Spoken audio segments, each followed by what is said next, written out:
тој разговара со Лила Филиповска. Стефан, Христос воскресна!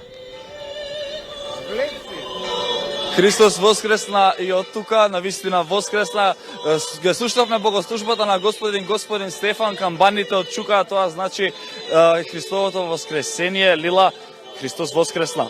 Навистина воскресна, честит празник Стефан на тебе. Така и на гледачите на Еден ТВ и на целата македонска јавност која што во моментот не гледа и беше присутна на најрадосната вест која што добивме пред неколку минути, а тоа е воскреснувањето на Христос. Почнуваме со нормално прашање, што представува Великден за тебе како празник? Па како и за секој вистински христијанин, навистина еден од за мене најубавите празници и дефинитивно најубавиот празник. Празник кој што го славам, празник кој што го почитувам и почитувам сите обичаи, така што гледам да бидам секогаш тука, значи во Скопје.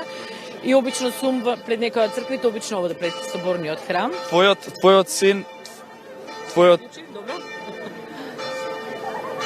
Твојот син веќе е повозрасен, но какви се обичаите во твоето семејство? Ако можеш да се потсетиш кога беше тој мал, сега има повеќе од 20 години, кога беше мал, какви бе обичаите? Да. Обичаите не се сменети, значи ги почитувам стандардните обичаи, меѓутоа имавме тогаш повеќе јајца, поголем број на јајца, затоа што тој ги кршеше нормално, му беше интересно по цел ден да се крши, да ги крши поточно во разноразни бои, па зајчиња, па мечиња, па лепенки и така натаму. Меѓутоа сега се е некако поедноставено, иако да, пак ќе кажам, обичаите остана исти и стандардни, меѓутоа да, некои работи дефинитивно на глобално ниво се поедноставени. Меѓутоа јас сакам да го уредам домот, да имаш чувство дека нели баш е великденски да изгледа. Сега да те прашам дали сама ги вапцаш или ги купуваш јајцата сега веќе? Не, никогаш не сум купила вапцани јајца. Тоа е нешто што наистина уживам, не само јас, тука и секој христијанин тоа треба да го прави. Не е навистина ништо тешко. Јас не дека сум некој експерт, меѓутоа ако не знам ќе прашам.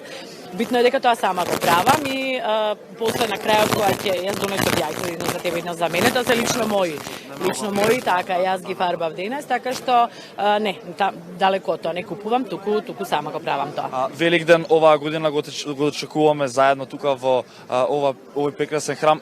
Каква е традицијата во изминатите други години? Дали знаеш да отпатуваш некаде? Ретко, за Великден обично сум тука. Многу ретко патувам на друго место и гледам, пак ќе кажам, вечерта да сум тука со моите најблиски пријатели, со кои што сум и во моментов и ги поздравувам и се разбира после тоа можеме на пример утре да нема да бидам во Скопје, меѓутоа генерално сум тука кога е Великден во округот на семејството во мојот дом и пак ќе кажам со најблиските, затоа што ова е всушност нели празник на љубовта и на мирот. Ова е всушност така е, јајцето е фактички нели како се вика символ, така е на едно ново раѓање.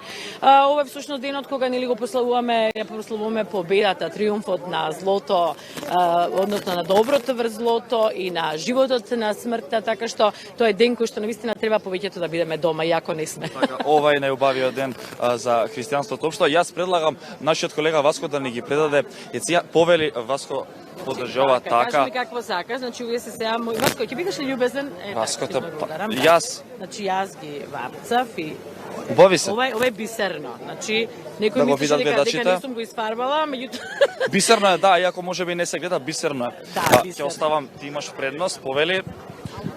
Држете ми среќа. Да видиме кој е посеред. Сепак Лила. За сега ти.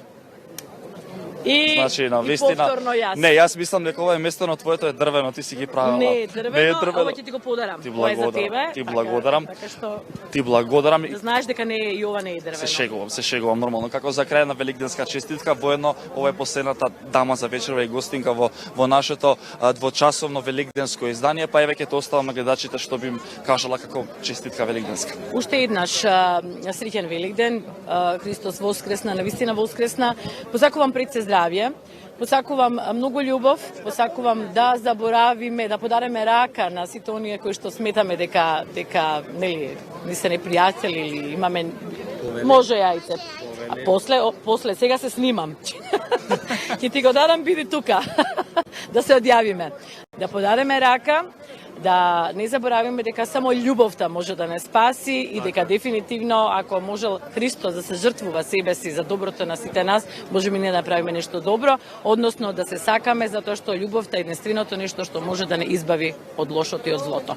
Нека бидат, да им посакам убави празници на сите, да бидат, пак ќе кажам, живи и здрави и да ја почитуваат традицијата и секако својата религија. Ти благодарам за убавите зборови, Благодарам на вас. навистина нема што повеќе да се каже, ти благодарам и што Благодарам. ни спочитува со твоето присуство. Секогаш.